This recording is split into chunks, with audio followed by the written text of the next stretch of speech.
My father made the choice, and he was an imam himself and still is.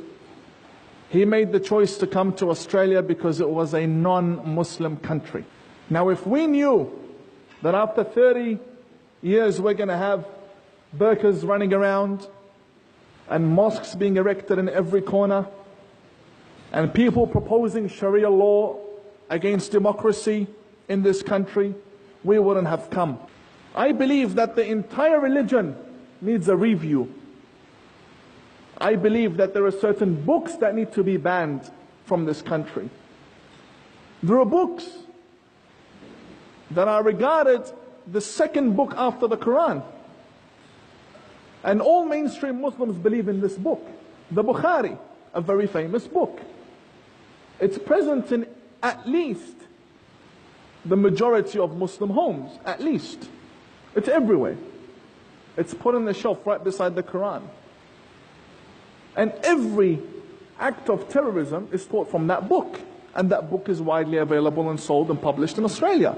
I don't understand how Muslims believe that, well, radical Muslims is the main issue here, how they believe that if you blow yourself up, you go have lunch with the Prophet Muhammad in heaven. I didn't know my Prophet was running a restaurant up there. I honestly never knew. And then you have other very attractive statements that they state, that you go and you get 72 virgins. But what kind of a virgin is she that I would have to blow myself up for her? And I also oppose the construction of mosques. We have a big problem.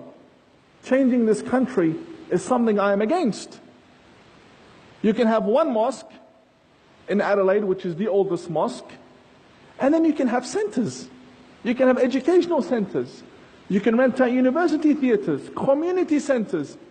There's no need to be building mosques that later on are led by radical Muslim leaders. Some of them don't find success in radicalizing the youth that come to the mosque to worship God. So what do?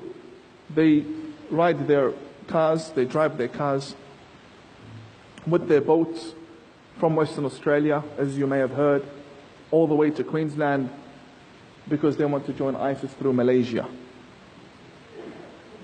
And I've always called on to ASIO to check the bank accounts of Muslim imams and who's funding them. And do these people that fund them, do they have expectations from them to brainwash these children?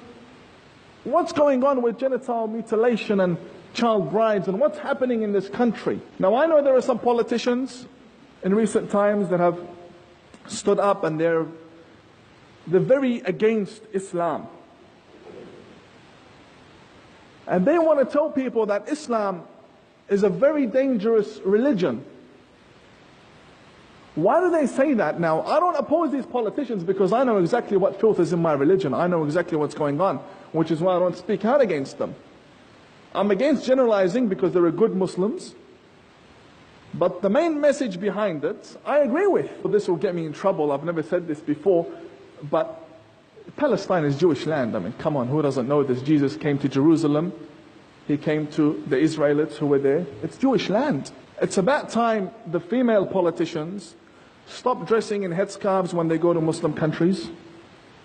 I know it's good to respect other people, but if you're the foreign minister, you're a foreign minister with your uniform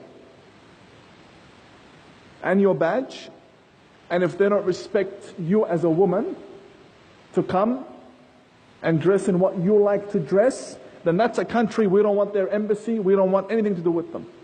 If they don't respect our foreign minister, regardless of what country that is. Look, this is Australia. This is what it is. You like it, don't like it. We'll give you one of our kangaroos and you can hop back to where you came from. The Grand Mufti, who's elected to be representing us for 20 years, hasn't come out and said in English that I condemn terrorism. It's true that he endorses verdicts against ISIS.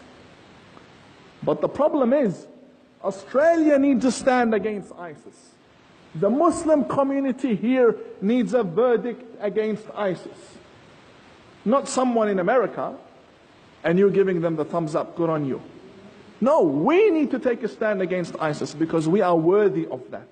We deserve a Muslim community that takes a stand against terrorism, because that's the fine line between hypocrisy and not. If you're not a hypocrite, then speak out. How do you reform a current ideology? Number one, government needs to realize that the books that are being taught in Muslim schools and that are in the shelves of mosques need to be taken out, opened up, see the publisher, and post it back to where they came from. Simple as that. We don't need to burn anything. We don't need to create tension. Just gather the books, and thank you very much. That's number one. Secondly, secret services need to monitor the movements of every religious leader.